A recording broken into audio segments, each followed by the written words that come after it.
देखिए, आज देश में लगभग 56,000 देश के लोगों को ये बीमारी हुई है। लगभग 1800 लोगों की दुर्भाग्यपूर्ण मृत्यु हुई है। हमारे लगभग 17,000 लोग ठीक होकर घर वापस लौट गए हैं खुशी खुशी। 30% के करीब हमारा रिकवरी रेट है। हमारे देश की आबादी है 135 करोड़। दुनिया के शायद 20 बड़े देशों के बराबर हमारी अकेले आबादी है, लेकिन छोटे छोटे देशों में भी हमसे बहुत ज़्यादा संख्या में केसेस भी हुए हैं और दुर्भाग्यपूर्ण मृत्यु भी हुई है। मैं ऐसा समझता हूँ कि भारत सारी दुनिया के मुकाबले बहुत बेहतर कर रहा है। हमारे देश के लोग बहुत सच्चाई और गहराई के साथ अनुशासन का पालन कर रहे हैं। सरकार के द्वारा दिए गए निर्देशों को गंभीरता से मान रहे हैं। मैं एक इटर्नल ऑप्टिमिस्ट हूँ और कर्म में विश्वास रखता हूँ।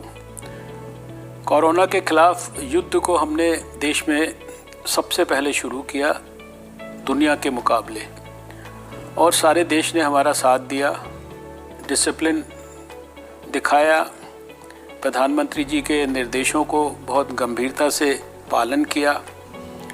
और आज सारे देश की सभी सरकारें भारत सरकार के सभी निर्देशों का, स्वास्थ्य मंत्रालय की सभी गाइडलाइंस का गंभीरता से पालन कर रही हैं।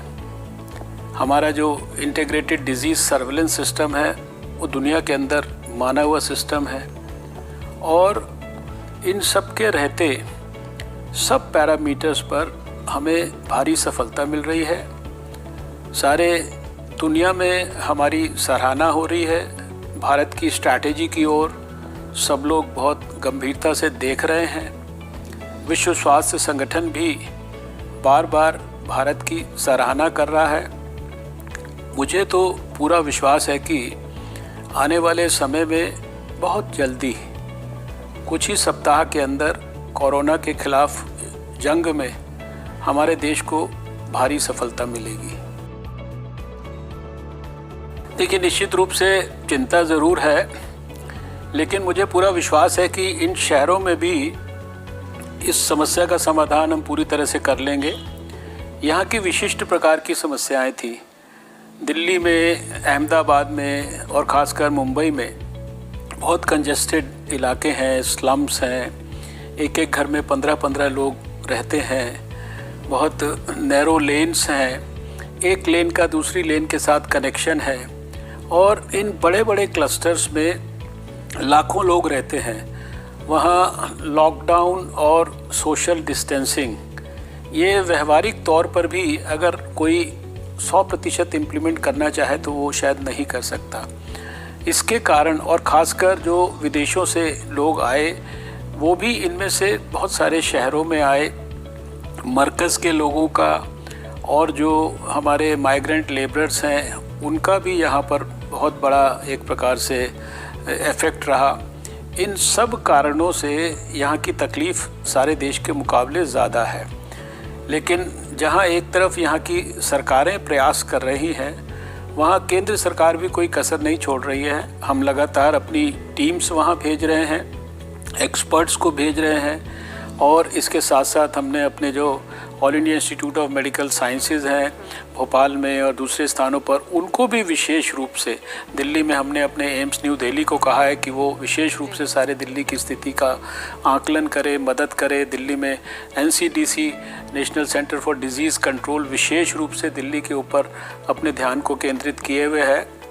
यहाँ पे भी तकलीफ़ के बावजूद मुझे पूरा विश्वास है कि आने वाले समय में हम यहाँ की स्थिति को बेहतर कर लेंगे। देखिए, मैंने ये कहा था कि जब तक हमारे पास कोरोना के खिलाफ वैक्सीन उपलब्ध नहीं है, तब तक सोशल डिस्टेंसिंग एक सबसे महत्वपूर्ण वैक्सीन के रूप में समाज की सहायता कर सकती है, और विशेष रूप से लॉकडाउन के अवसर पर सोशल डिस्टेंसिंग के साथ मिलकर ये और भी ज़्यादा पोटेंट हो जाती है। लेकिन ये भी सच है कि धीरे धीरे हमें अपने लॉकडाउन को खोलना है और लॉकडाउन के खुलने की परिस्थिति में भी हमारे लिए हर हालत में इस सोशल वैक्सीन का इस्तेमाल करना हमारे स्वास्थ्य की रक्षा के लिए, सारे समाज और देश के स्वास्थ्य की रक्षा के लिए और कोरोना के खिलाफ अभी युद्ध में विजय प्राप्त करने के लिए उतना ही आवश्यक है जितना कि वो आज से 1 महीना या 2 महीना पहले था। इसलिए मेरी फिर से सबसे अपील है कि इस सोशल वैक्सीन का भरपूर इस्तेमाल करिए। ये आपको पूरी तरह से सुरक्षा देने में काफ़ी हद तक सक्षम है।